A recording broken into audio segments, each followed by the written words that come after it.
lè yé a. Àkókò, àkókò, àkókò, àkókò, àkókò ọ̀rọ̀ náà mà ti dé o. Ará ilé èrò ọ̀nà tètè máa bọ̀, wá gbọ́rọ̀ ìyè kó lè yé. Everything called essential will never be your portion in the name of Jesus. Àkókò, àkókò, àkókò ọ̀rọ̀ náà mà ti dé o. Ará ilé èrò No, but you are a liar. I will pull you down. It shall be well with you. Á dára fún yín. Àkókò, àkókò, àkókò, àkókò ọ̀rọ̀ náà mà ti dé o. Ará ilé. Ọ̀tá fẹ́ pa náà kò ṣeé pa, olùgbàlà gbé mi sókè lójú. Ọ̀rẹ́ mi, kí ló dé tó fọwọ́ lẹ́rán tó forúkọ tẹ̀pá ìrònú? Ṣé kò tó rò ni? Bíi ti bò ó. Ìwọ náà wò, kò síṣẹ́, kò sọ́kọ, kò sówó, bẹ́ẹ̀ láìsàn jẹ́ ń gbádùn. Ṣé kò jù bẹ́ẹ̀ lọ? Bẹ́ẹ̀ ni o. Ó ṣe kó gbogbo àjàgà tó ń yọ ayé rẹ lẹ́nu wá síbi ìpàdé gbogbo nìṣe. Gbogbo kíni? Gbogbo nìṣe níbi tí Olúwa sínú bàbá wa Prophet Dr. JB Kumoloyi. Ó máa wáyé ní gbogbo ọjọ́ 21 sí ọjọ́ 23 lóṣooṣù. Láago 7 àárọ̀ sí aago 1 ọ̀sán lójoojúmọ́ ní The World Bible Church 1 Ganiu Muraina Close, Ajelogo Ketu, Lagos. Fún ìtọ́sọ́nà ẹ pè sórí 0803-629-7770. Ó yá nínú ìpàdé gbogbo nìṣe tó ṣù yìí. Everlasting Father, Bàbá ayérayé, I am that I am. èmi ni tí ń jẹ́ èmi ni.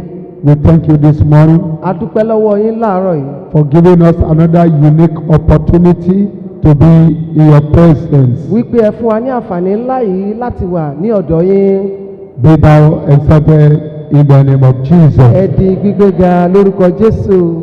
As we are about to eat manna from heaven, Bí a ti fẹ́ bẹ̀rẹ̀ sí ní jẹ mánà láti ọ̀run, we bound every contrary spirit, gbogbo ẹ̀mí ìṣelòdì la gbé dè.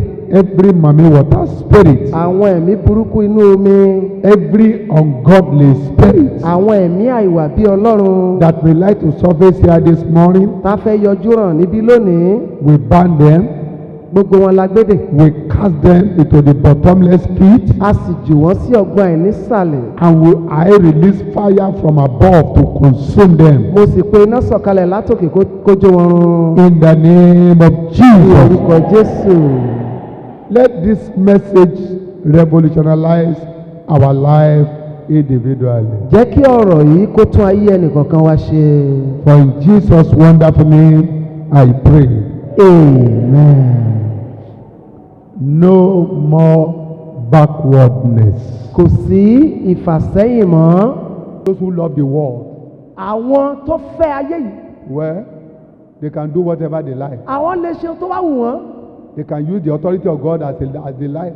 Wọ́n lè ṣe agbára Ọlọ́run lò bó ti wù wọ́n. But there's one committee of heaven that is looking at all the general overseers. Ṣùgbọ́n o, ìgbìmọ̀ kan bẹ ní ọ̀run tó ń wo iṣẹ́ àwọn alábòójútó ìjọ kiri. The committee of this world may not have the audacity to challenge the general overseers. Àwọn kọmitì ti ayé yìí wọn ò ní àṣẹ They may láti lọ kojú alábòójútó àgbà. They may not have. They may Wọ́n not- òkè wọ́n lè má má ní agbára tó láti dojú kọ alábòójútó àgbà ìjọ wọn. because of fear. Nítorí ìbẹ̀rù. But there's one committee in heaven Ṣùgbọ́n ìgbìmọ̀ kan bẹ lọ́run watching all the general overseers. tí wọ́n ń wo gbogbo iṣẹ́ ọwọ́ àwọn alábòójútó What they ìjọ. are doing physically, spiritually, Tí wọ́n sì ń ṣàgbéyẹ̀wò ohun tó ń ṣe ní ti ẹ̀mí àti ti ara mentally. àti ti èrò ọpọlọ. We need to be very careful. Àwa nílò láti ṣọ́ra gan. If you don't want retrogression to happen, Tó in o your bá life, fẹ́ ìfàsẹ́yìn láyé rẹ, pay your tithe. san ìdámẹ́wàá rẹ o. I told you in one of my sermons, Mo sọ fún yín nínú ìwàásù mi kan, stealing in the church of God kéèyàn máa jí nǹkan nílé Ọlọ́run. is part of retrogression. Ara tó mú ìfàsẹ́yìn wọnú ayé ẹ̀dá ni. When I was still in one of our church, the church I left. in one of Nígbà the tí mo church sì I wà left. nínú ìjọ wa kan tí mo fi sílẹ̀. Church. Ìjọ tí mo fi sílẹ̀. So a man was seriously sick, Ọkùnrin kan ó ṣàìsàn jọjọ. and the pastor knew that I'm very agile, very agile in fasting and prayer. Olùṣọ́ àgùntàn sì mọ̀ wípé mo mú yányán nínú àwẹ̀ òun àdúrà. Okay, call me brother Kumoli. ó ní ẹ bá ń pe arákùnrin Kúmọlú yìí. Call all the prayer warriors. Ẹ pe gbogbo àwọn àfàdúrà jagun. Let's go and pray for Brother Alagbaja. Ẹ jẹ́ ká jọ lọ gbàdúrà fárákùnrin báyìí báyìí. We went to his house. A lọ sí ilé rẹ̀. Could you believe that this man Ẹ lè gbàgbọ́ pé ọkùnrin yìí is one of the church warden? ọ̀kan lára àwọn aṣọ́nà ìjọ ni. He used to steal the church money. Òun á sábà máa jí owó ìjọ. He will now pull up his trouser. Á wá fa ṣòkòtò rẹ̀ sókè. So he will pull it up like this, Á kàn rọra fa ṣòkòtò rẹ̀ sókè. and then the socks, Á wá mú ìbọ̀sẹ̀ rẹ̀. Á wá ti owó sínú rẹ̀. he put the money there Á fowó sínú rẹ̀. for people not to see him. Káwọn èèyàn má bàa rí. Well, nobody knew what is going on. Kò sì sẹ́ni tó mọ tó ń ṣẹlẹ̀. Saw a big saw in his leg, Egbò ńlá kan wá wà lé ẹsẹ̀ rẹ̀. where he usually put the money. Lójú ibi tó máa ń pa owó mọ́ sí. We pray. A mọ̀ gbàdúrà títì. The more we pray, Bá a ti ń gbàdúrà sí. the more the saw expand. Ní egbò ń fẹjú sí i. The pastor said, "What happened?" Olùṣọ́ àgùntàn wa ní kí ló ń ṣẹlẹ̀. Brakumoli, what happened? Arákùnrin Kúmọlú kí ló ń Daddy. ṣẹlẹ̀. Bàbá, We have tried our best, so àwa ti gbìyànjú tiwa. as our oga, as our pastor, we will need your attention here. Gẹ́gẹ́ bí olùṣọ́ àgùntàn wa, a fi gbogbo ètò kù, a fi lé yín lọ́wọ́. So anytime we are about to pray, Ìgbàkúgbà tá a fẹ́ gbàdúrà, you have to cover your nose a fi ọwọ́ di imú wa ní. because the leg is thinking. Nítorí pé egbò yẹn ó ti jẹrà. How are we going to do it? Bó láti á ṣe. So the pastor now went with us one day. Olùṣọ́ àgùntàn bá tẹ̀lé wa lọ́jọ́ kan. As we are praying, Bí a ti ń gbàdúrà, tá ń gbàdúrà, there was a prophecy. àsọtẹ́lẹ̀ jáde. Thou says the Lord of hosts, Báyìí ni Ọlọ́run àwọn ọmọ ogun wí. this man you are praying for, Ọkùnrin yìí tẹ̀ ń gbàdúrà fún. he has stole a lot of money, my Ó ti money. jí ọ̀pọ̀lọpọ̀ owó nílé mi. It's so he used to kept it somewhere. Ó sì máa ń pa á mọ́ síbì kan. It's so place. Sí ibi báyìí báyìí. After the prophecy, Lẹ́yìn àsọtẹ́lẹ̀, we all open our eyes. gbogbo àná lalajú. The pastor now said, Olùṣọ́ àgùntàn wa wípé, brother, ń gbọ́ arákùnrin, did you steal any church money? ṣé lóòótọ́ ló jí owó Is it ìjọ? true? Sóòótọ́ ni. Ó bá ń sunkún. Ó ń sunkún. It's true. Ó lóòótọ́ ni. It's true. Òótọ́ ni. I used to put it inside my socks. Inú ìbọ̀sẹ̀ mi máa ń ti owó sí. That same place where I used to keep the church money. Àní ibi tó ń lẹ owó mọ́ níbi ẹsẹ̀ rẹ̀, ibẹ̀ náà légbò ti mú. Holy Spirit, tear with Ẹ̀mí mímọ́ hàn lè mọ̀, ó hàn lè mọ̀ láì láàánú. Be careful. Ìwọ ṣọ́ra o. Are you not one of those who are stealing the church money? Were you not? Ǹjẹ́ ìwọ wà lára àwọn tó ń jí owó ìjọ bí? You thought nobody sees you. O wá rò pé kò sẹ́ni tó rí ọ. You cannot go scot-free. O ò lè lọ lọ́fẹ̀ẹ́. If you are a pastor, Tó bá tẹ̀ jọ́ olùṣọ́àgùtàn. the money they're supposed to use for the expansion of the church, Owó tó yẹ kán fi mú kí ìjọ tẹ̀síwájú. you savon it, Ìwọ wá jí kó. and you thought to your personal use. O wá sọ di ohun tó lò fún ara rẹ. If you steal like, let's say 10,000 naira, Bóyá bíi 10,000 ló tiẹ̀ jí. and God has already prepared somebody for you to give you about 100,000 naira, Ọlọ́run sì ti ṣètò ẹnìkan sílẹ̀ láti fún ẹni 100,000. then it will turn upside down Ohun gbogbo á wá dorí kodò. because you stole 10,000 naira. Torí pé o kàn jí 10,000 naira. We need to be very careful. A nílò láti ṣọ́ra The causes of backwardness nítorí ègún ìfàsẹ́yìn. is affecting many of you today. Èyí sì ń já ọ̀pọ̀lọpọ̀ lógun lónìí. Many of pastors are just wandering about, Ọ̀pọ̀lọpọ̀ olùṣọ́àgùtàn náà ti di lárìn ká sí gbòòrò. walking aimlessly, Wọ́n kàn ń rìn ká láìrí bí yà walking sí. aimlessly, Láìrí bí yà sí. begging for money. Wọ́n sì ń tọrọ jẹ kiri. I don't think the spirit of backwardness will leave them unless they repent. Èmi ò rò wípé ẹ̀mí ìfàsẹ́yìn á fi wọ́n sílẹ̀ o. Àyàfi tán bá ronú pin ìwàdà. Now, the causes of backwardness. Àwọn tó ń fa ìfàsẹ́yìn. Now, this is another one. Òmíràn rèé.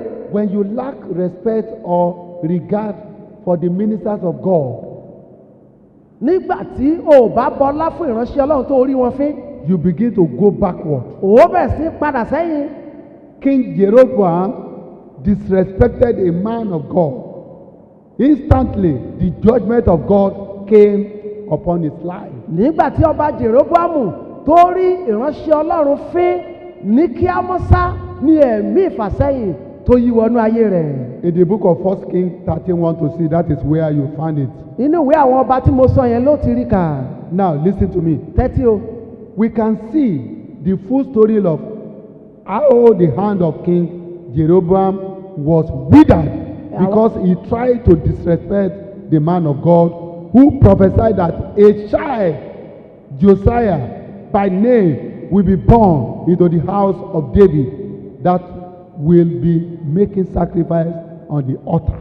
àwa rí wípé torí pé ọba Jeroboamu ó rí ikọ̀ àti ìránṣẹ́ Ọlọ́run fín nígbà tí ìyẹn wọ ìlú wa tó sọ àsọtẹ́lẹ̀ wípé a ó bí ọmọ kan tá ó pe orúkọ rẹ̀ ní Jehoshaphati ẹni tí ó ṣe ìrúbọ lórí pẹpẹ Olúwa ọwọ́ rẹ̀ sì gbẹ. You know what? So it came to pass when King Jeroboam heard the saying of the man of God. ó sì ṣe nígbà tí ọba Jeroboamu tó gbọ́ ohun tí ìránṣẹ́ Ọlọ́run sọ. Who cried out against the altar in Bethel. ẹni tó kígbe sí pẹpẹ ní Bẹ́tẹ́lì. That he stretched out his hand from the altar. tí ó sì nawọ́ rẹ̀ jáde lórí pẹpẹ. Saying, wípé arrest him, ẹ mú arrest him. ẹ mú. Then his hand, bẹ́ẹ̀ ni ọwọ́ rẹ̀ which is stretched, tó nà jáde which is stretched out tó nà jáde towards the man of God, sí ìránṣẹ́ Ọlọ́run suddenly withered, lójijì lọ́wọ́ náà gbẹ. so that he could no longer pull it back to himself. kò sì lè fa ọwọ́ rẹ̀ náà mọ́ra sí ẹ̀gbẹ́ rẹ̀. Arrest him. ẹ mú. I'm a man of God. I'm talking. What kind of prophecy is that? ọba ni mí tí mo bá lórí ohun gbogbo ta ní. Arrest him. tó ń sọ̀rọ̀ ẹ mú. The hand suddenly withered. lójijì lọ́wọ́ náà gbẹ dànù. Instantly. lọ́gán. Be careful ṣọ́ra the way you talk to a man of God. bí o ti máa sọ̀rọ̀ sí ìránṣẹ́ Ọlọ́run. Be careful. ṣọ́ra o. Be careful. ṣọ́ra o. You don't just talk anyhow. o kàn gbúdọ̀ máa sọ̀rọ̀ bó ti wù ọ́. When you heard about the news of a man of God, tó o bá tiẹ̀ gbọ́ nǹkan kan sí ìránṣẹ́ Ọlọ́run. you better run away from ṣé that ni o place. gbọ́ tí rẹ nù kó sá kúrò ńbẹ̀. Be careful. ṣọ́ra. This can suddenly bring retrogression or backwardness. àwọn nǹkan wọ̀nyí ó lè mú ìfàsẹ́yìn wá. Be careful. ṣọ́ra. Be careful. ṣọ́ra. Even ministers of God of kódà gan nowadays, ìránṣẹ́ Ọlọ́run they thought they are very fast. àwọn rò pé àwọn They thought they are very fast. wọ́n rò pé àwọn gbọ́n fẹ́fẹ́ They thought they are very intelligent. wípé àwọn lọ́pọlọ That they can play hanky panky. wípé àwọn lè ṣe àyínìke. Let me tell you, jẹ́ ń wí fún yín o God will never favor you. Ọlọ́run ò ní kọjú ègbè sí He ọ. will deal with you according to your character. á bá ọ fà á gẹ́gẹ́ bí ìwà rẹ̀. When you fail to redeem your vow, nígbà tí wọ́n bá kọ̀ láti mú ẹ̀jẹ̀ rẹ ṣẹ. that's another one. òmíì nìyẹn o. You begin to go backward. wàá bẹ̀rẹ̀ sí fà sẹ́yìn. You made a vow. ìwọ ló jẹ́jẹ́. Nobody forces kò you. sẹ́ni tó tì ọlọ́gbọ̀ngbọ̀n. You are the one that made a vow. ìwọ ló fẹnu rẹ jẹ́jẹ́. And you fail to pay it. o wàá mú ẹ̀jẹ̀ ṣẹ. A man came here ọkùnrin kan wá síbí about 20 years ago. bí 20 ọdún sẹ́yìn. He has nothing. kò He came ní in kankan. with bathroom slippers. bàtà tán fi ń wẹ̀ ní balùwẹ̀ ló kó wọlé. Say, man of God, pray for me. ìránṣẹ́ Ọlọ́run gbàdúrà fún mi. If my life can suddenly change, tí ayé mi bá lè ṣàdédé yí padà. I'm ready to give my life to Christ. èmi ṣetán láti fayé mi fún Jésù. Secondly, ìkejì I will remain in the World Bible Church èmi ó forever. wà nínú ìjọ ọ̀rọ̀ náà títí. Okay. ó dáa I pray to God. mo gbàdúrà sọ́lọ́run. And God answered. Ọlọ́run sì gbọ́ As I'm talking right now, bí mo ṣe ń bá yín sọ̀rọ̀. the man is no more in the church. ọkùnrin náà kò sí nílé ìjọsìn mọ́. This spirit is ravaging the whole world. bẹ́ẹ̀ ni ẹ̀mí kan iná káàkiri ayé ló ń jà. Remember the Rántí. vow you have made rántí ẹ̀jẹ̀ tó and pay it. kó o san. Some of you will said, òmíì God, nínú yín á wípé if you can just deliver me, if I can just born this baby, without any stress, without any problem. I will give you 20,000 naira. ẹlòmíì inú yín bóyá ó fẹ́ bímọ olúwa tó o bá lè yọ mí tí mo rọbí tí mo dẹ̀ bímọ màá fún ọ ní 20,000 naira. After the delivery, lẹ́yìn tó bá ti bímọ tán no way. á bá tiẹ̀ lọ. I've never got the money. owó náà I'm ti still tẹ̀ mí looking for lọ́wọ́ 10,000. ni. You don't pay your vow. tó o bá san ẹ̀jẹ̀ rẹ. You are inviting the spirit of backwardness. ẹ̀mí ìfàsẹ́yìn ló ń pè wọlé. Some people will make a vow àwọn kan á tún jẹ́jẹ́ on the altar. lórí pẹpẹ. I, èmi Josiah, Josiah Olagunju, Ọlágúnjú Olawole, Ọláolé I made a vow today mo jẹ́jẹ́ lónìí that I will marry you, wípé èmi yóò fẹ́ ọ Olufunke. ìwọ Olúfúnkẹ́. I will never marry another èmi person. ò ní wo bòmí o In the name of the Father, lórúkọ tí bàbá of the Son, àti ní ti ọmọ and of the Holy àti Spirit. tẹ̀mí mímọ́. I will be taking care of you. èmi ò máa kẹ́ ọ gẹ̀gẹ̀. You are my wife. ìwọ láyà mi I'm your husband. èmi lọ́kọ rẹ. Come shine, come rain. iná ń jó òjò ń rọ̀. I will be with you. èmi ó pẹ̀lú rẹ. I will support you. èmi ó tì ọ́ lẹ́yìn. At the presence of God and the congregation. níwájú ọlọ́run àtijọ́ ènìyàn. Where are you today? ìwọ wá dà lónìí. Did you take care of your wife? ìjọ wa tọ́jú ìyàwó rẹ. Did you take care of your husband? ìjọ tọ́jú ọkọ rẹ bí. It's a cause. ègún ni o. It's a retrogression. ègún ìfàsẹ́yìn ni. It's a retrogression. ègún ìfàsẹ́yìn ni. Even it happened in this nation. In this ó nation. ń ṣẹlẹ̀ lórílẹ̀‐èdè gan pẹ̀lú. Any governor, gómìnà legislators, tàbí àwọn amòfin senators, àwọn aṣòfin. anytime they are about to take oath, ìgbà tá a bá fẹ́ búra fún wọn kán bẹ̀rẹ̀ iṣẹ́. they will ask them to read it. wọ́n á gbélé wọn lọ́wọ́ pé kán kà á. ọgbọ́n èmi. So. ọlágbájá ọmọ Senator lágbájá. so. sẹ́nétọ̀ báyìí. I will be honest to my country. èmi ò jẹ́ olótìtọ́ sórílẹ̀-èdè mi. I will stand by my country. èmi á dúró ti orílẹ̀-èdè mi. In time of retrogression, in time of I will be. ní there. ìgbà tó tura àti ìgbà tí ò tura màá dúró. I will lift up Nigeria. èmi yóò gbé nàìjíríà And ga. I will never let Nigeria down. èmi ò ní já nàìjíríà kulẹ̀. What happened today? ẹ gbọ́ kí ló ń ṣẹlẹ̀ láàrin Once they wọn. get to the place, tán bá ti lè jàjà débẹ̀. they will siphon all the money gbogbo owó bẹ̀ náà máa kó. to neighboring countries. wọ́n á rú lọ sí àwọn orílẹ̀-èdè míì. People are suffering in the nation. àwọn èèyàn sì ń jìyà kiri nílùú. That is why you see some of their children, they are being punished by Satan. ìdí rèé ó tẹ́ fi rí ọ̀pọ̀lọpọ̀ nínú àwọn ọmọ wọn tí sátánì fi ń fìyà jẹ wọn. They refuse to pay their vow to the nítorí Lamb. pé wọ́n kọ̀ láti mú ẹ̀jẹ̀ ṣẹ. Be careful. ṣọ́ra Be careful. ṣọ́ra. When you make a vow, nígbà tó bá To God. jẹ́jẹ́ kan sí ọlọ́run do not delay to pay it. má ṣe tẹ̀tì láti san. For he has no pleasure in fools. nítorí pé kò ní inú dídùn sí aṣiwèrè. Pay what you have found. ohun tó ti jẹ́jẹ́ nìsan. Better not to make a vow than to vow and not pay it.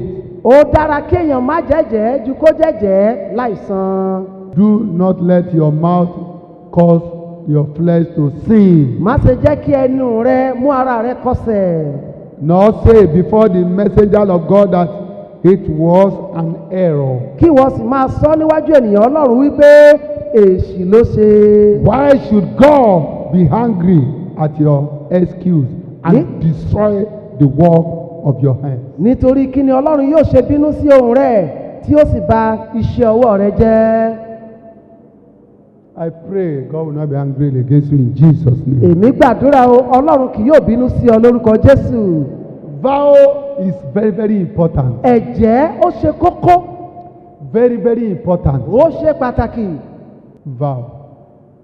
Be ẹ̀jẹ̀ careful. Be careful.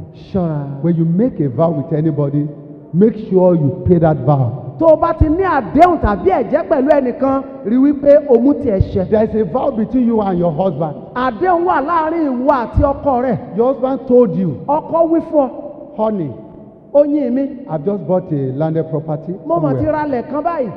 Make sure you don't tell anybody yet Rí wípé- until we are able to finish everything. o ò tí ì sọ fẹ́ni kankan o, jẹ́ ká parí rẹ̀. Look at what happened. ìwọ náà wo ohun tó ṣẹlẹ̀. the day you are fighting with your husband. ṣèbọ́jọ́ tí wàá tọkọ rẹ̀ jà You expose the secret. gbogbo rẹ̀ mà ló tú síta. And those who are in the passage, corridors or the passage of your àwọn house, ẹni tí ó wà nínú ilé tán wà ní ọ̀dẹ̀dẹ̀ they were not listening to what you are gbogbo wọn saying. náà tẹ́tí wọ́n gbọ́ àṣírí ilé yín. Because you have bought a landed property now, so we can no longer eat in the house. Torí pé o ti wá ra ilẹ̀ kékeré kan síbi kan wá àwa ní jẹun nílé máa bí. You are going to be punished because of that. ìyá rẹ̀ sì bọ̀ wá jẹ̀wọ́ náà. And you don't know anything. o ò tí ì dá nǹkan kan mọ̀. Vow is vow. ẹ̀jẹ̀ Don't say this, don't say it. That's all. tó o bá ti sọ ni má ṣe é. The only place I discovered that they handle it. They handle it very well. They handle vow very well. The only place I knew was all these Ogboni fraternities. Ibi tí mo ti rí wípé àwọn èèyàn wọ́n fọwọ́ tó lè mú ẹ̀jẹ́ àti àdéhùn òun ní láàrin àwọn ẹgbẹ́ Ògbóni wọ̀nyí. They don't talk anyhow. Àwọn ò kì í sọ̀rọ̀ bó ti wọ́n. If they are going to kill somebody tomorrow, tó bá fẹ́ pa ẹnìkan lọ́la. You can never have this one. Láyé ò ní gbọ́ lẹ́nu wọn. They are so unique, they are so corporate. Rí pé wọ́n fọwọ́sowọ́pọ̀ gidi gan. Vow. Ẹ̀jẹ̀. If you make a vow, ò jẹ́jẹ́ kan. you don't pay it. Lóòsàn. You are in trouble. The spirit of failure will be following you. Ó kan jẹgbọn nítorí pé ẹ̀mí ìkùnà a máa tẹ̀lé ní náà kiri. Okay, you make a vow that you will marry this brother. Ẹ̀jẹ̀ tìrẹ ni wípé ó fẹ́ arákùnrin kan. I will marry this sister. Màá fẹ́ arábìnrin yìí. Suddenly, lójijì náà. you turn. Ó kàn yípo ní. Sister, I'm sorry. Arábìnrin. After 4 years. Lẹ́yìn ọdún mẹ́rin. And you have had series of sex with that sister. Ó sì ti pò ó nàkànàkàn. 4 years. Ọdún mẹ́rin.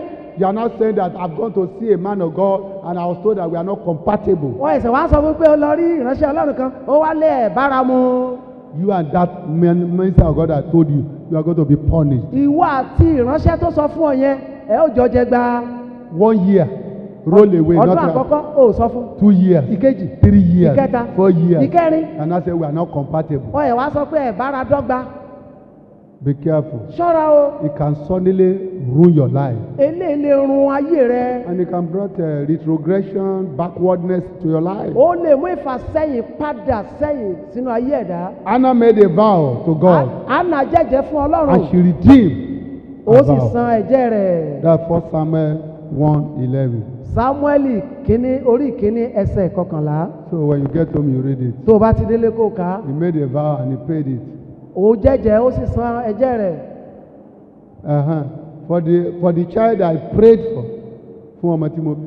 Fún ọmọ tí mo bí. For this child I prayed. Lórí ọ̀rọ̀ ọmọ yìí ni mo gbàdúrà.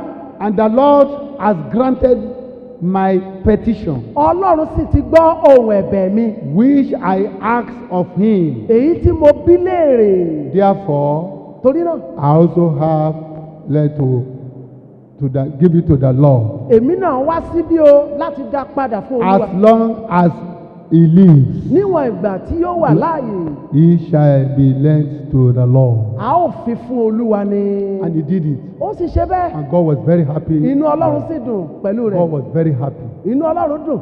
When you make a vow. Tó o bá jẹ́jẹ́ kan. Try to pay it. Gbìyànjú láti san. Don't boycott it. Mọ́ dẹ́jà. It's not necessary. Mọ́ sọ pé kò ṣe pàtàkì. It's not necessary. Mọ́ sọ pé kò ṣe pàtàkì. Let me tell you, some of women. Ọ̀pọ̀ obìnrin. The reason why your home is being disintegrated. Ìdí tí ọ̀pọ̀ ìdílé yín fi ń yapa. My husband. Ọkọ mi. The husband will come from work and said, okay. Ọkọ ti fi iṣẹ́ dé. Oh, I'm tired, my husband. Ó ti rẹ̀ mí báyìí. Let's postpone it till tomorrow. Jẹ́ ká sọ eré ìdọ̀la. We will have, intercourse tomorrow. A lè jọ ṣe eré ìfẹ́ lọ́la. Then the following day. Ó tún lọ́jọ́ kejì. Then okay. Ọkọ tún ta ẹ́ jí. No. Ló bá tún yí ọrùn sẹ́gbẹ̀ẹ́. Till next week. Ó tún dán ọ̀sẹ̀ tó ń bọ̀. Ọ̀tá fẹ́ pa náà kò ṣeé pa, Olùgbàlà gbé mi sókè lójú wọn. ọ̀rẹ́ mi kí ló dé tó fọwọ́ lẹ́rán tó forúkọ tẹ̀pá ìrònú. ṣé kò tó rò ni. bíi ti bò ó. ìwọ náà wò kò síṣẹ́ kò sọ́kọ kò sówó bẹ́ẹ̀ láìsàn jẹ́ ń gbádùn. ṣé kò jù bẹ́ẹ̀ lọ. bẹ́ẹ̀ ni o. ó ṣe kó gbogbo àjàgà tó ń yọ ayé rẹ lẹ́nu wá síbi ìpàdé gbogbo nìṣe. gbogbo kíni. gbogbo nìṣe níbi tí olúwa sínú bàbá wa prophet dr jb kumoluyi ó máa wáyé ní gbogbo ọjọ́ kọkànlélógún sí ọjọ́ kẹtàlélógún lóṣooṣù láago 2 àárọ̀ sí aago 1 ọ̀sán lójoojúmọ́ ní the world bible church 1 ganiu muraina close ajẹ́lógo ketu lagos. fún ìtọ́sọ́nà ẹ pè sórí 0803 629 7770. ó yá nínú ìpàdé gbogbo nìṣe tó ṣù yìí.